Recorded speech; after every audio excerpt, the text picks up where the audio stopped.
Welcome to our session on open educational resources. My name is Simon Mahayevsky, and I work for Grand Rapids Community College as an associate professor teaching computer science courses, anything from programming through databases, information security, mobile development. And in this session, I wanted to talk to you about really a revolution that's taking place in education in terms of free or open educational resources. You can see we have a little Twitter back channel going on. I'll once in a while refer back to it. Maybe we can ask some questions through that. I also tweeted earlier a URL to our content of the presentation. Let's see, it's going to be somewhere here.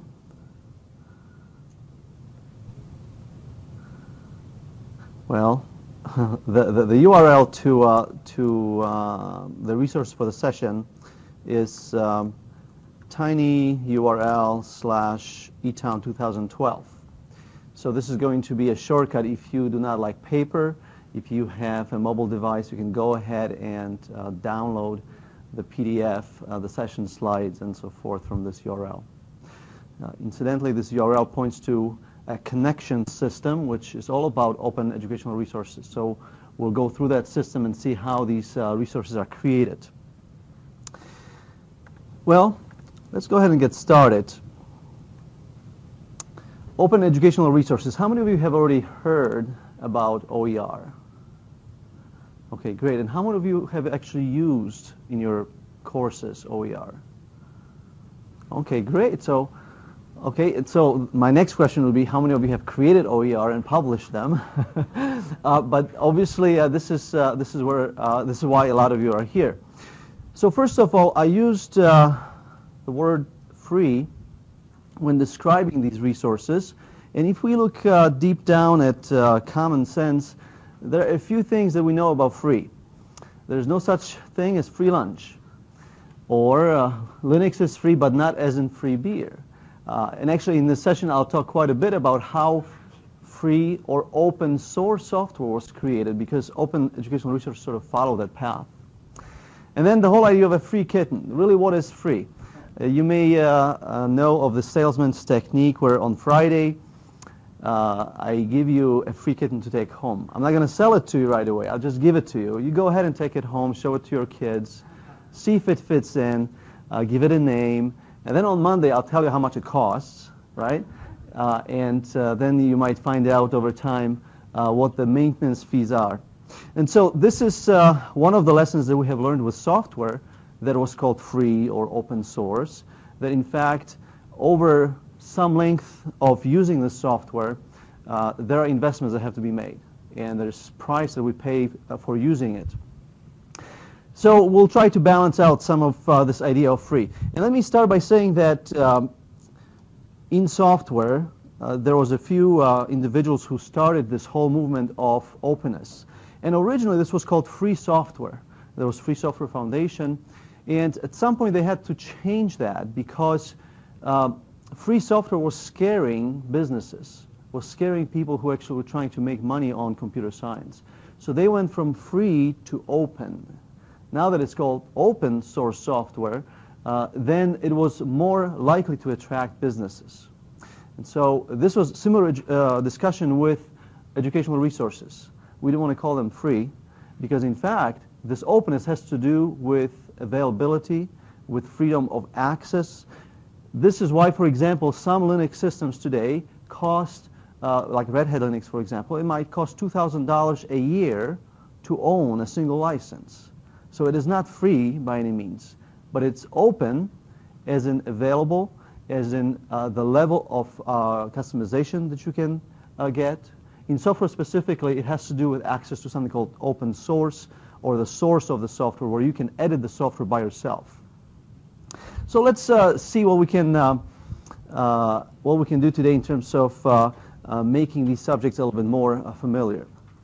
A definition for OER. It's digitized materials offered freely and openly for educators, students, and self-learners to use and reuse for teaching, learning, and research. So again, the English language has the word free, and unfortunately it means both freedom and it means free of cost. And so this is where we specifically mean something open and something that is available. So in terms of having materials, how many of you would be comfortable using someone else's materials? Okay, so a lot of people are comfortable maybe showing YouTube videos in the classroom or maybe linking them to online courses.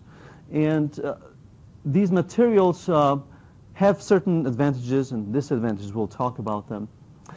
Right away, I want to go to another definition, one that is published by the William and Flora Hewlett Foundation, which was really instrumental to making OER popular. OER really started with UNESCO defining OER, and the idea is to bring education to a global community. I'm involved with an organization called University of the People, and this is at this point a non-accredited university. They recently secured a grant from Melinda and Bill Gates Foundation. But basically, their goal is to deliver courses over cell phones, text-based courses that can be consumed globally. You do not pay for taking these courses. And so what they find is that people worldwide sign up, they complete courses, and they complete degrees. And so they're working on this accreditation element. But this is where we're talking about global education. So here is a list. This is a shortened list. Out there, if you were to perhaps use a search engine and use OER, you'll find a lot of repositories, which is one of the disadvantages of OER, that they're here today and perhaps tomorrow they're not. Some of the repositories on this list are fairly stable. Khan Academy, for example, is a great repository of tutorials that were recorded not by a teacher by trade.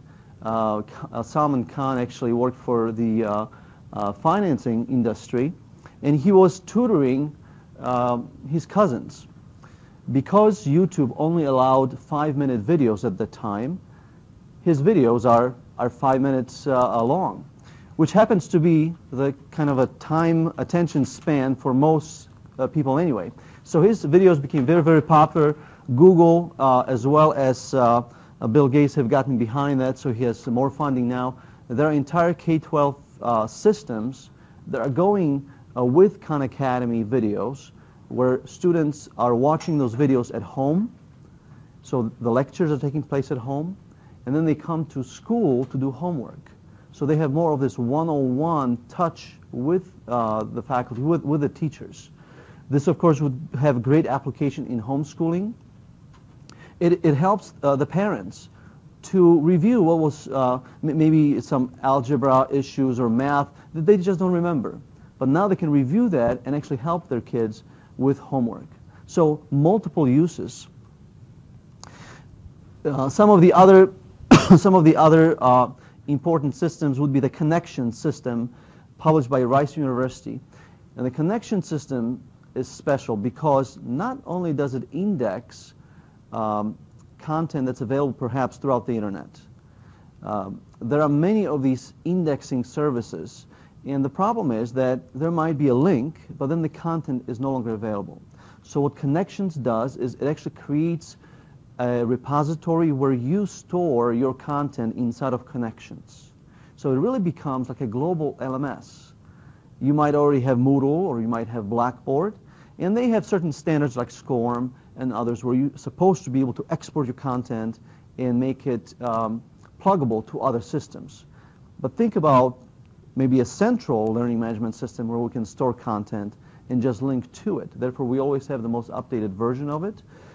Some of the issues of availability might be worked out. For example, right now in Connections, you can access their mobile website.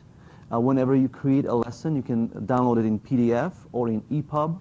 All of that is done for you automatically. And as technology moves on, so we're hoping that they will be better at catching up than we will be on our own.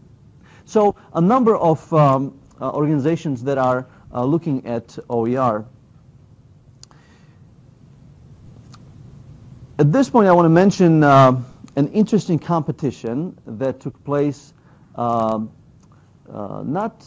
too far back. This particular competition was sponsored by Creative Commons and Department of Education. The title was Why Open Ed Matters. So why open educational resources matter. And what I wanted to do is just show you introduction to this competition, because this introduction is actually narrated by the government. So let's see if I can get my presentation back to that point.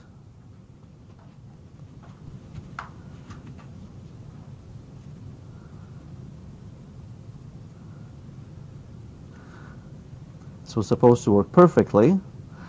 I'm going to see if I can find my presentation here.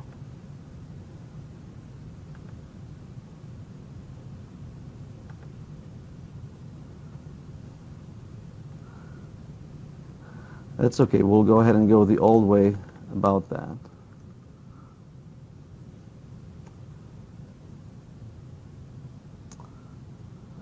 Prezi.com, is that a teaching tool you use? Is that something you would have us play with for face-to-face classes?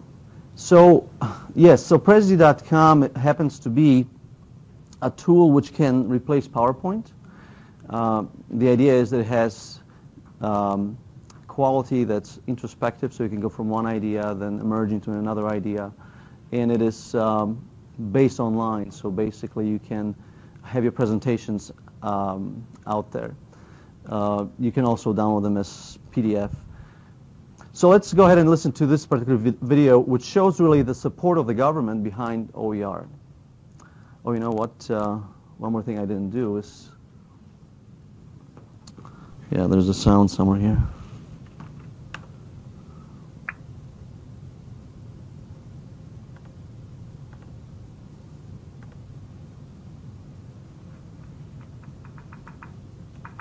Hi, I'm Secretary of Education, Arnie Young. Welcome to the Why Open Education Matters website. Expanded and smarter use of technology is an important part of how we plan to meet President Obama's goal that by 2020, the United States will once again have the best educated, most competitive workforce in the world. Fortunately, we have an unprecedented opportunity today to use technology in smart new ways to help make that goal a reality. Under the Learning Powered by Technology plan, we want to dramatically expand the role that open educational resources play in improving the quality of both teaching and learning. Open educational resources, or what we call OER for short, can not only accelerate and enrich learning, they can also substantially reduce costs for schools, families, and students. What are OER resources? They are materials that have been released with an intellectual property license that allows their free use, continuous improvement, modification, and repurposing by others. Some of the best of these resources come directly from institutions you know and respect, like MIT, Tufts, Yale, and the University of California. Others come from some of our nation's best community colleges, or from innovative entrepreneurs like Saul Khan, whose online Khan Academy now features more than 2,700 videos used freely by tens of millions of students from around the world. What does this mean for America? It means that in the future, what a student gets a chance to learn will no longer depend necessarily on their zip code or where he or she goes to school in college. Instead, OER can help us bring the best K-12 teachers and college professors and the most cutting-edge courses and teaching methods within the reach of every single motivated student. And that's where you come in. Despite the promise of this new approach, not enough people know about open educational resources and their tremendous transformational promise. Our administration is investing up to $2 billion through the Department of Labor to create state-of-the-art courses and programs to help both students and dislocated workers qualify for good jobs in growing industries that pay family-sustaining wages. And all of these educational resources created with public funds will be openly licensed. They'll be open educational resources. Yet, too many teachers, students, college professors, political leaders, and members of the public still don't know about the value of OER. We have to change that basic understanding. We want as many Americans as possible to benefit from the universal access to high-quality educational opportunities that technology-powered OER has placed within our grasp. And we need your help to spread that message. So please join us by participating in this innovative competition. Read the instructions on our website. Use your creative talents to make a short video. Explain what open educational resources are and why faculty and students are excited about them. Explain how schools and colleges can develop, use, and continuously improve these resources in ways that will open new pathways of opportunity for literally millions of Americans. I learned long ago that Washington, D.C. does not have all the answers. The truth is that the people in Washington sometimes don't even ask the right questions. The most rapid progress and the best ideas so often come from outside of Washington. They come from you. That is why we're having this prize contest. And that is why I'm hoping that you will participate. I can't wait to see what you come up with. Thank you so much, and I wish you all the best of luck. So this was a competition for a 3-minute video, and I actually submitted a video. I did not win. I don't hold a grudge, but I would have tweeted more if I did win. In a minute, I'll show you the video that won. It's just a 3-minute thing. But really, some of the points that are driving OER have to do with quality of education. The hope is that we can use resources that have been authored or maybe videos that were recorded that have high quality. Let me give you an example. And sorry about that. Here's an example of why perhaps OER is fairly important. I just looked at my YouTube channel. This is a lecture that I uploaded. It's about Hamming code. Richard Hamming, he in computer science was really a leader in error correction. So I recorded this lecture, and I don't know if you can read it, but there's a comment from a student. It says, very well explained, the Hamming code in Bakrust Frozen must be a textbook, is different, and we have been taught from that book. Please help me out. Our lecturer sucks. Right? So there are students who at some point actually realize that perhaps between the textbook and what they're learning, it's just not working out. And so how can they then turn towards resources that will help to explain the subject matter and help them to succeed? So that's where the open education and open educational resources point to. I should say right away that open education is actually a little bit different. If you were to look at the definition of open education, it's about leveling the playing field of access to education. It has nothing to do with cost.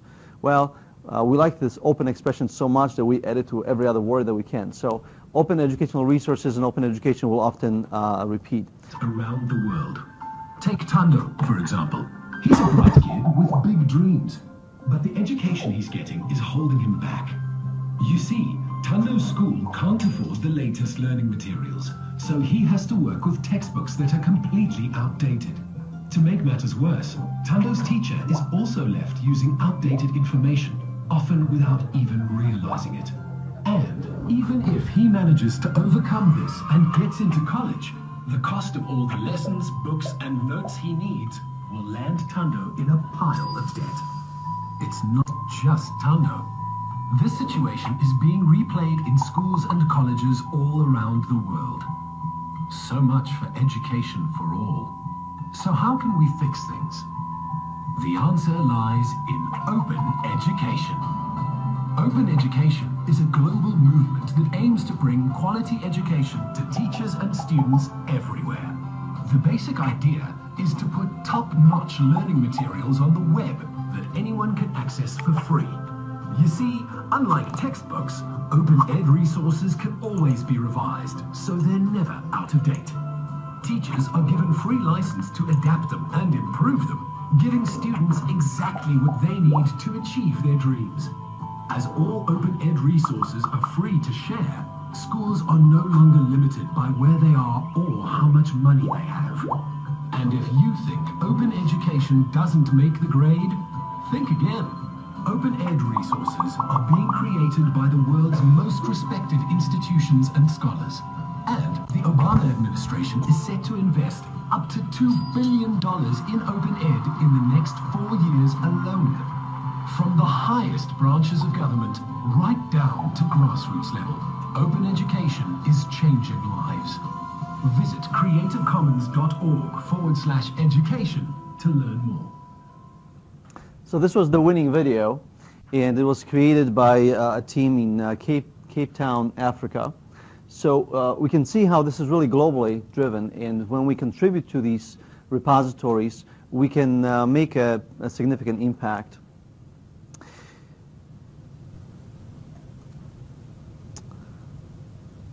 All right, here's another resource I wanted to share for community colleges specifically.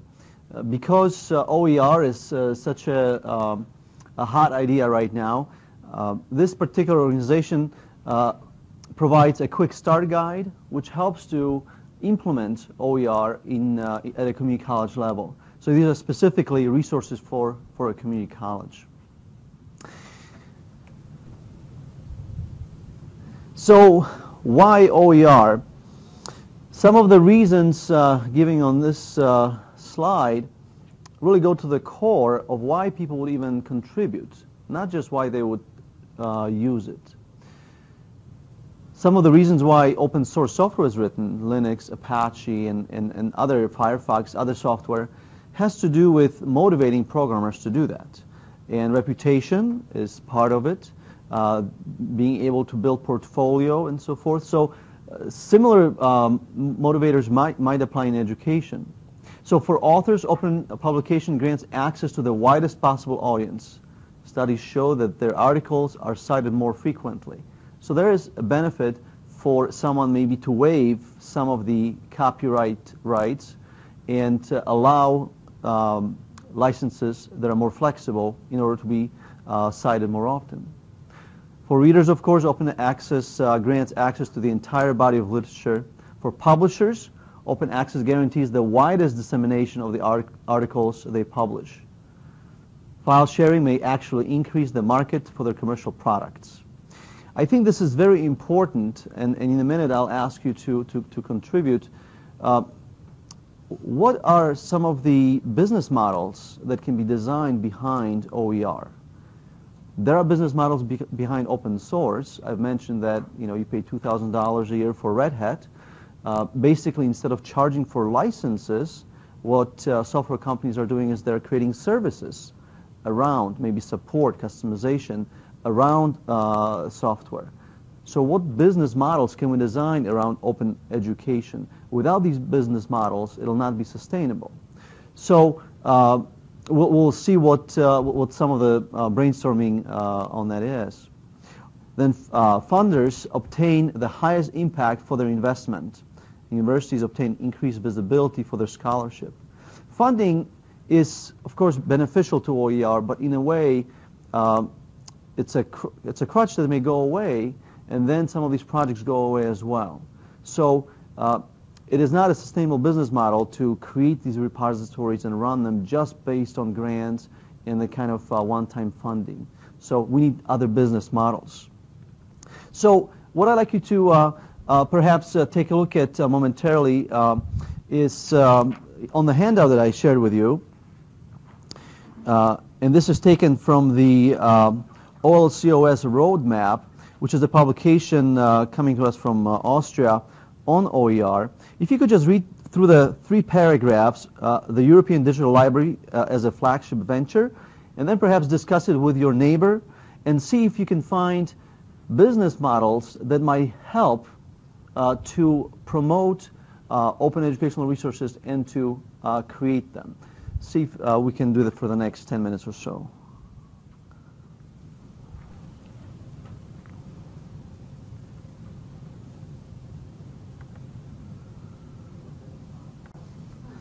Very good. Well, thank you for your comments. What do you think are then the benefits of OER? If you were to come up with a short list, what do you think would be the benefits? Please. In some ways, it's getting the best from the best. Yes. Almost like an encyclopedia. So everybody learns. The teachers learn, and the learners learn as How well. do you know you're getting the best, though? I could publish, hey, it's free, and I don't know anything about it. You know, Right. But Well, how would you then keep the quality of open and educational resources up to par? Well, the thing is that if it's open, it can be peer reviewed and everything. Peer review, yeah.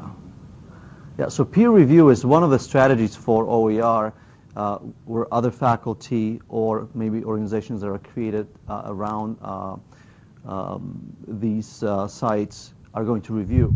Just so I can tell you, Yeah. there are times when I have to point out mistakes in the text. I mean, text is sitting on the desk in the hard copy. for the Correct. YouTube, thumbs up, thumbs down. I mean, you can go learn how to play Mhm. a song on the guitar, for instance, or mandolin, or pick an instrument on a YouTube video. Someone Sure. took the time to make it. Some of them are very professional. Some of them, Mhm. they're not making any money on it. But you give it a thumbs up because that was good. Pretty soon they're Yeah. up there and they got 3 million hits. Yeah. And then maybe, I don't know, are they making money on this? There is a way to make money on your YouTube videos by connecting advertising to the videos. So there are business models right around. Banner ad that goes across. So Yeah, some of those some advertising does drive quality as well, because then you will have more people viewing it, you will earn more money. So if you're an interesting history professor, you can put out a YouTube video. Kids can learn more from you than from the guy who's less talented in their classroom, and you can make a passive income from people clicking on your Correct. video. So Correct. So there's a reason. So there's a reason to create these resources. Excellent. Yeah. And this is what we have to take back to our organizations and advertise to faculty, because they will then drive this this effort. Please. Another thing that I was going to mention in line with that is like one of the chemistry teachers that we have at JCC. He's published a lot of videos on YouTube and everything, and just like you know, he's gotten a lot of compliments from people saying thanks, this was really helpful and everything. He's actually been invited to speak at a few conferences and things as well. So big career. so yeah. Exactly. So those are some of the reasons why open source software started, because programmers who were locked up in the basement, writing code, suddenly were able to shine when they published some of their projects to repositories. So here we have a few benefits. It fosters pedagogical innovation and relevance that avoids teaching from the textbook. OER today is really often placed in opposition to textbooks. Faculty more and more are interested in lowering the costs to the student by perhaps getting textbook out of the picture and replacing with OER. I would say that there's more to OER than just fighting the textbooks. Then it broadens use of alternatives to textbooks while maintaining instructional quality, lowers costs of course materials for students, provides opportunities to share and remix learning materials for customized and localized use, fast feedback loop leading to continual improvement and rapid development, so that peer revision as well as feedback from a greater spectrum of students, because more people would consume that content. So looking at these benefits, do you think that there are any negatives, any downside to OER? Can you think of something that perhaps would be a wrench in the works? Please. Well, I mean, it's possible for, I guess it would be possible for some people to troll, some materials and everything. I just read something about a peer-reviewed mathematics article that was basically just gibberish, threw in a bunch of, and it was like published and everything, and the guy pointed out and stuff, So I mean, what's to stop someone from, creating the world really is flat type of thing, Okay, so there's still a need for the person who is including the OER in their course to validate that this really is useful, but then the quality, I think, is what you're saying. The quality of OER may be questionable because it's coming from somewhere outside of our immediate control. And so yes, the quality is always a concern. Any other concerns you can think of? Please. Well, as much as we may want to fight the high cost of textbooks, the publishers are actually contributing a lot to us, and they are giving us a lot of OER material as well. So we don't want to be too much eliminating them. Okay, so they're partners with faculty who have resources who can support faculty at times when Maybe you are using OER and now this website went down and it's not available, it's middle of your course. Who's going to support you, right? Any other anti-positives that you can think of? Okay, well, let me show you a list that I collected from the OER consortium. Whoops. My computer is rebelling against me here. So here's a list of disadvantages that I collected. The quality, ADA compliance. I think ADA compliance in general is a challenge online, also in the classroom. Now we're inviting resources from anyone. Well, what about compliance there? There's no common standard for review of OER accuracy and quality. Thumbs up on YouTube, thumbs down. What does that really mean? There is a need to check accuracy. That's what you've mentioned. The customization is necessary to match departmental and college curriculum requirements. What that means is that you might be collecting bits and pieces from everywhere, and then you might be spending a lot of time actually putting it into some cohesive piece of study. Technical requirements to access vary. So what if this content is best consumed in Internet Explorer 6, right? That might be a requirement set by the creator. And then the last one, technological determinism created by the delivery tools. The reason why this is a negative is because once we start using OER, we tie ourselves to technology. And technology suddenly determines the course of the work and what the students must do. So we went over some benefits, some disadvantages. Let's look at more detail on how this actually would work for us. I want to show you this screenshot. This happens to be my course on udemy.com, which is another website that does these massive courses. But this website actually has an interesting business model. It allows me to put a price per student on the course. I have it free because, as I make a note here, preview this course at udemy.com and then take it online for college credit with GRCC. Okay, so I can publish this content and have students take a look at it. And I think that in this particular mobile development class, if the student already goes through these resources initially, they will be actually an A student by the time they take it for credit. So, and then my course most likely is going to have more content with it. So this is one of the business models that can be used. Does that work? Yes. Can it drive students to taking the actual credit course? I have about 130 students in the Udemy course, and this is the first semester that we actually are offering the course at GRCC. We had 15 students register for the GRCC course. 2 weeks before the start of classes, we only had 2 students registered.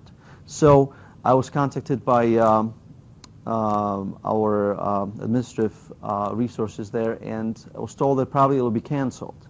So I started tweeting, and I have contact with my previous students through Twitter, and we were able to, in 2 weeks, we were able to get about 15 students in the course, which basically gave me this idea that I have to advertise this course, or it's not going to run. What was the URL for that? Say it again.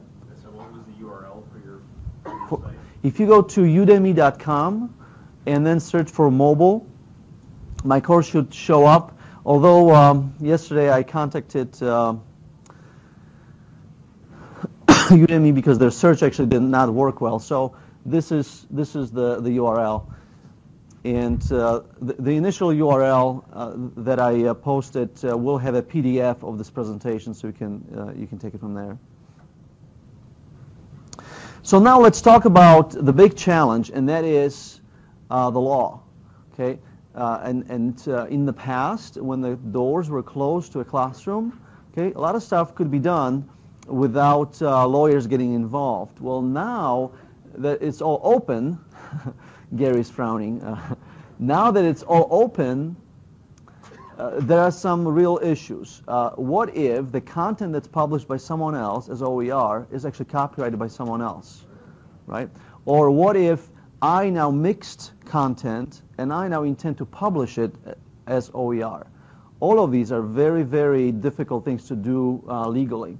So here is just a quick sample of what ClipArt library is. Open ClipArt library is actually a website. And they're saying that everything on their website is in public domain. Okay, now that's easy because you cannot submit ClipArt to this Open ClipArt website unless you're okay with giving up your copyright rights. So then I can do anything with it. I can remix it, I can sell it. That's great. But from public domain, going forward, there's a spectrum of options. On the other side of that spectrum would be a trade secret. Okay? And perhaps closer to the trade secret, we would have the proprietary licenses that go with textbooks and other releases. Well, in the U.S. law, the moment you create work, artistic work or otherwise, you own copyright. You don't even have to post the little C. You don't have to pay the fee to go ahead and register it. You own copyright automatically. Because of that, there are restrictions on any work that's published. Those restrictions are in the area of copying, in the area of modifying, and then distribution, which is very important to us when we're collecting open educational resources. So let me give you another example here of a website. And this website, GNOME Art, comes from the open source side of the house. This basically are background images and themes for the Linux system that are published. And notice the various licenses. CC by SA. This one is in public domain. At some point, we have to understand what these mean if we want to participate in the open educational resources. And the one website that helps us to understand it and actually publish our resources is the Creative Commons. So I will go ahead and navigate to this website. Creative Commons is a project which explains licensing and helps us to build our own licenses according to what our intention is for the work. They have a wizard that can basically create the license for us, and we just answer a few questions. Will you allow someone to make money on the work that you're publishing? Will you allow someone to modify it and copy it? And then after you're done with the wizard, your license pops out. You will see these images, these icons, at the bottom of many of the OERs. And these images right away tell you what you can or what you cannot do with the work. Of course, there are many choices. The simplest one is where you do not put your work in public domain, but you choose to retain the copyright, the basic copyright that says, I made it, and if you're going to use it, make sure that you use my name, that you do the attribution. But this means that someone could go ahead and sell my work, they can modify it, they can redistribute it. That's the most flexible approach. The most popular, and by popular I mean the search engines, when they look at these licenses and they index them, the most popular one is the one that does not allow commercial use. For some reason in education, people who create open educational resources are very much against commercial world actually using those to make money. Okay? And there are multiple issues with that. What does it mean to make money? The schools that are for-profit, they cannot use it. So what we see in the industry now is actually movement back to this basic license. In fact, later on, I'll show you the Connections website, which requires that you publish your content with this basic license where you will allow the distribution, the modification, and the commercial use of your work. Okay. Let me I'll go back for another URL here. This URL here is going to give us a website that was actually developed in Taiwan, which helps us to see how we might be allowed to mix content. So right now I selected a license where I keep my copyright, but I would like to have the attribution. Someone can take my, let's say, image that I posted with a license, and they can then release their own work with the other licenses. Now, the obvious one would be public domain. When I check public domain, okay, you can do then any other license on top of that. But as we select the remaining licenses, what we see as a pattern, okay, is that these licenses really don't agree with one another.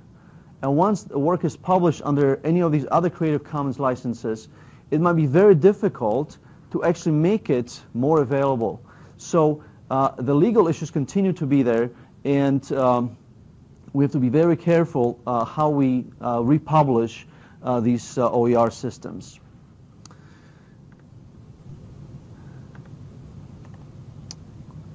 Okay, so this is now the website that I wanted to spend a little bit of time on, connections, and this is an effort by multiple schools, multiple consortiums, and it is successful because it is a repository of its own. It uses XML, which basically separates the data from the presentation.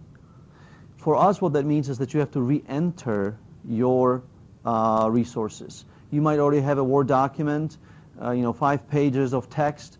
You're going to have to take each paragraph and re-enter it so that that data can be separated from the presentation. Now, the benefit is that your data then becomes very pluggable, and we can publish an iPad version of it. We can publish a mobile app, a PDF, and then people can reuse certain parts of it. Let's quickly take a look at this particular website. What I found when I'm using this website is that at times it is not as quick as I wish. But then again, if you maybe consider performance of your own LMS, even smaller schools struggle with performance. So here's a global LMS. I go ahead and log in. I'm already logged in. This particular system operates on different types of resources. The basic one is a module. So a module could be maybe a chapter of a book, okay, or a lesson. And then a collection would be a course, for example. Okay. Finally, a lens. A lens is a way to gather modules and collections and become responsible for them. That's that peer review piece. So you might have your college's lens, where anytime someone modifies a module that you are looking at is under your lens, you get an email to go ahead and make sure to review it and make sure that it's in order. So the more lenses there are, the higher the quality. So let's go ahead and create a new module. And as that happens, notice here this licensing agreement. It requires that all content submitted to a repository would allow others to use, distribute, and create their works based on the content. And let's see, and it points us to this Creative Commons Attribution license. Now, what it doesn't explain is that it actually does allow the commercial use of the content as well. Maybe that would have scared people. What I find interesting is that when I go to Creative Commons, I have all these choices for licenses, right? When I actually start creating content, I have choices of one license, right? And that's because it's so difficult to marry content later on once it's released under different licenses. So there's this, we're asked to have commitment to this very open license that might benefit financially others. So I go ahead and say yes, create. And at this point, I am operating inside of the edit side of connections. So you can check out content, you can modify it. Later you have to publish for someone to actually be able to see it.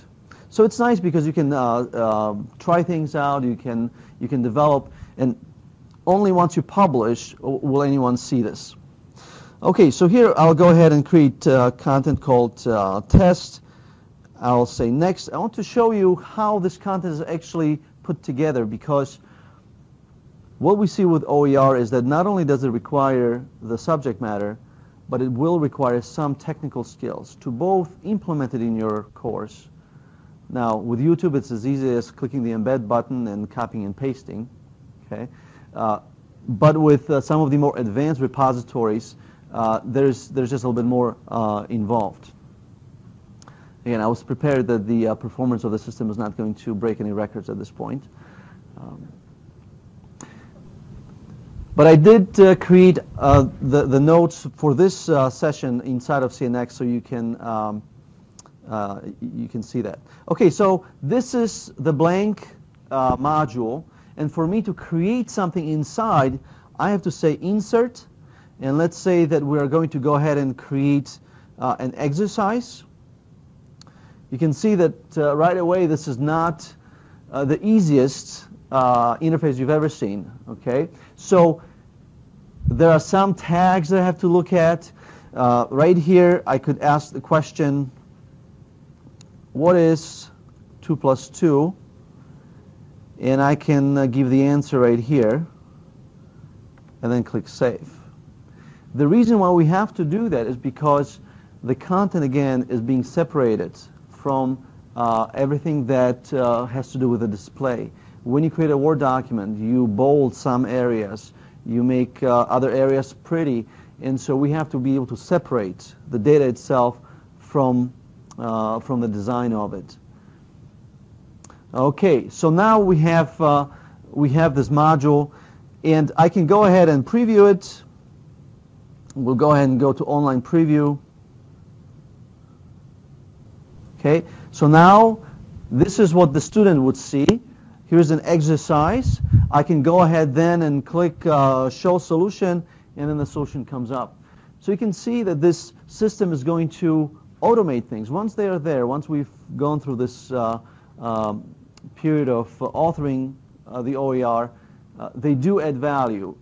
They add value by now a student being able to export this into a mobile device or into PDF and then work with it. Okay, any questions about the Connections website? I encourage you to go ahead and visit it and then just search. There's a search box that you can search for your subject matter. Yes? This is a little deeper than where I'm waiting right now. I'm trying to create a Blackboard, case. Once I get my Blackboard shell created, is it easy to dump it out to here, or are you highlighting places in code and dropping things in? Is there an interface between Blackboard? Say I created awesome Blackboard, course. Say, yeah, I'll throw it out here so that others can use it to, help the world. Is there an easier way to do that, or is it clicking through a slow interface with clunky code? I mean, no offense, but I'm struggling with the clunky thing the university gave me, and I think someday maybe I'll dump it out here. I would say that this is a process where first you need to be very comfortable with consuming OER. So the easiest thing for you would be to go to Blackboard, create item, and then create a URL, a link, or maybe you would create a menu item that takes you to a prepared module. So then the students can use it, and you are benefiting from OER. When you are comfortable with authoring tools, and even inside of Blackboard you'll find that some modules are easier to create than others, then go ahead and start authoring the OER systems. But I agree with you that the fact that universities are using various LMSs, and these LMSs are oftentimes competing against each other, it does not promote sharing.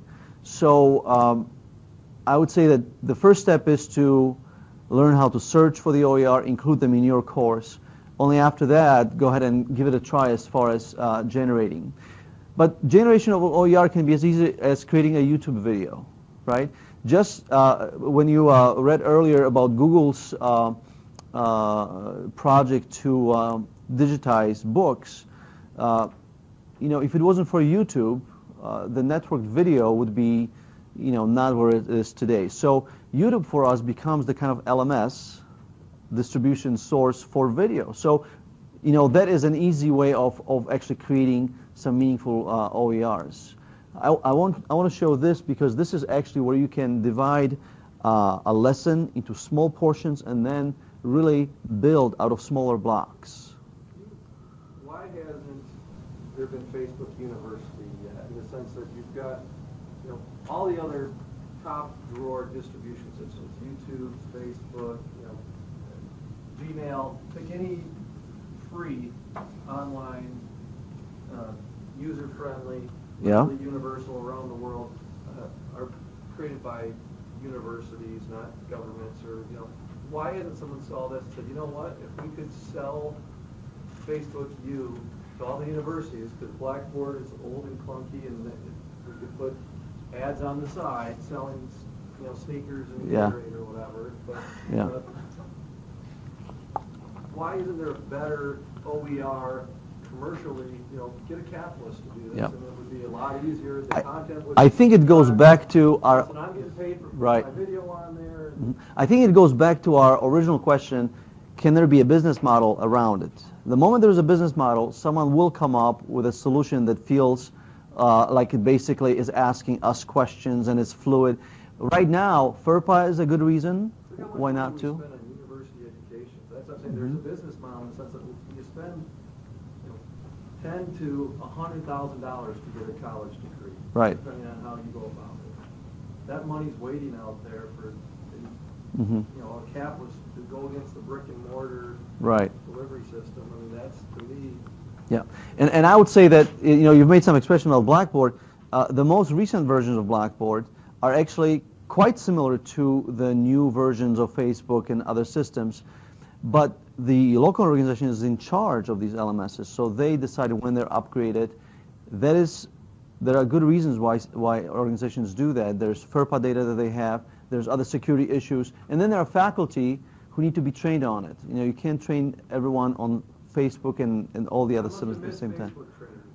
You must have missed YouTube training. Hey, Simon, Yes, please. Click on home and do a search quick to see just how easy it is to access. Oh, sure. Information. Anything. Click on content or search for type in Porter's 5 courses. Porters. Say it again. Porter's 5 courses. Go ahead, take a second. It's better than the hypothesis testing example or something like that. Thank you. And then if it gives you all of this open source, that's fair, this OER, right. You click on that first one, for example, and you can see it's got a lot of information in terms of how it was edited, where it came from, et cetera, et cetera. So I just want to I appreciate it. And into looking at building modules, but as a resource. And if it is slow, then again, its license allows you to export the PDF and import it into your LMS. So there are options with it. Well, thank you very much for the time. I hope that as you go back to the schools that you can advocate the OER ideas. And if you have any questions, feel free to contact me. The URL I shared with you on these handouts will take you back to the presentation and all the other pointers. Thank you.